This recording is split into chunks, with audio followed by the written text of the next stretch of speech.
হৈছে যে ডিগবৈ ৰঙালী বিহু উৎসৱ পালন সমিতিৰ তৰফৰ পৰা আমি সৰ্বপ্ৰথমে আমি সমূহ অসমবাসী ৰাইজলৈ বিহুৰ ওলগ জনাইছোঁ, লগতে অসমীয়া নৱবৰ্ষৰ শুভেচ্ছা জনাইছোঁ। আৰু এইবাৰ ডিগবৈ ৰঙালী বিহু উৎসৱ পালন সমিতিয়ে ৭৪ সংখ্যক ৰঙালী বিহু উদযাপন কৰিবলৈ আগবাঢ়িছে। আৰু আজি প্ৰথম দিনৰ প্ৰথম কাৰ্যসূচী হিচাপে পতাকা উত্তোলন, স্মৃতি তৰ্পণ, ডক্টৰ ভূপেন হাজৰিকাৰ প্ৰতিমূৰ্তিত বন্তি প্ৰজ্বলন, আমাৰ প্ৰাণৰ শিল্পী জুবিন গাৰ্গক স্মৰণ আৰু শ্ৰদ্ধাঞ্জলি, লগতে হুঁচৰি পৰিৱেশন, বয়োজ্যেষ্ঠসকলক সম্বৰ্ধনা জ্ঞাপন, আশীৰ্বাদ গ্ৰহণ আদি কৰি বিভিন্ন এটা কাৰ্যসূচী অনুষ্ঠিত হ'ল। আৰু আজি কাৰ্যসূচী খুব সুকলমে অনুষ্ঠিত হৈছে। আৰু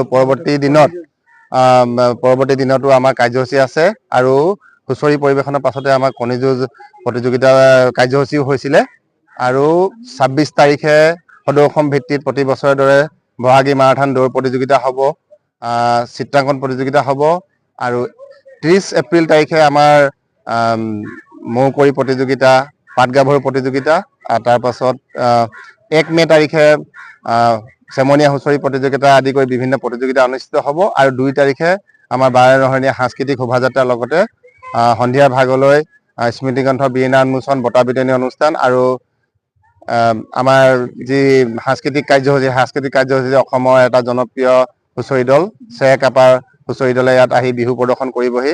আৰু ৰাতিলৈ আমাৰ সাংস্কৃতিক সন্ধিয়া কণ্ঠশিল্পী আহিব। গতিকে আমি এই স্থলীৰ পৰাই সমূহ ডিগবৈবাসী ৰাইজক আমি বিহুৰ প্ৰতিটো কাৰ্যসূচীতে উপস্থিত থাকি আমাক সহজ দিহা পৰামৰ্শ আগবঢ়াবলৈ আমি সমিতিৰ তৰফৰ পৰা বিনম্ৰ অনুৰোধ জনাইছোঁ।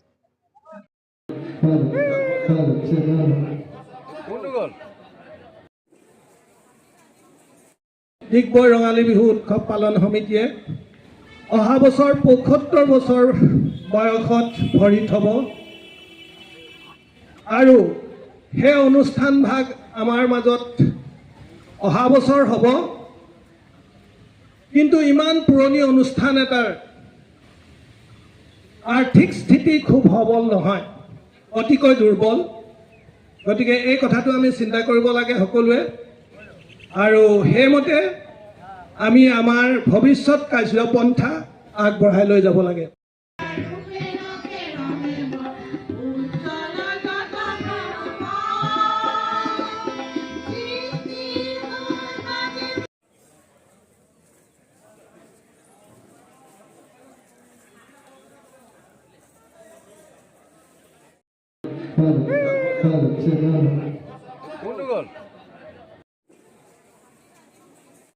ডিগবৈ ৰঙালী বিহু উৎসৱ পালন সমিতিয়ে অহা বছৰ ৭৫ বছৰ বয়সত ভৰি থ'ব।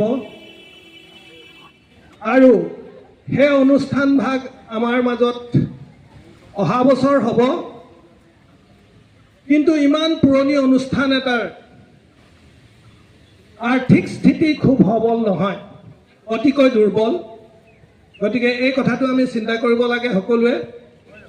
আৰু সেইমতে আমি আমাৰ ভৱিষ্যত কাৰ্যপন্থা আগবঢ়াই লৈ যাব লাগে।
এই অনুষ্ঠান ভাগ এইটো অৱস্থাত পোৱাৰ বাবে যিসকল অগ্ৰজে মুখ্য ভূমিকা গ্ৰহণ কৰিলে তেওঁলোক আটাইকে শ্ৰদ্ধাৰে আজি সোঁৱৰিছোঁ আৰু আকৌ নতুনকৈ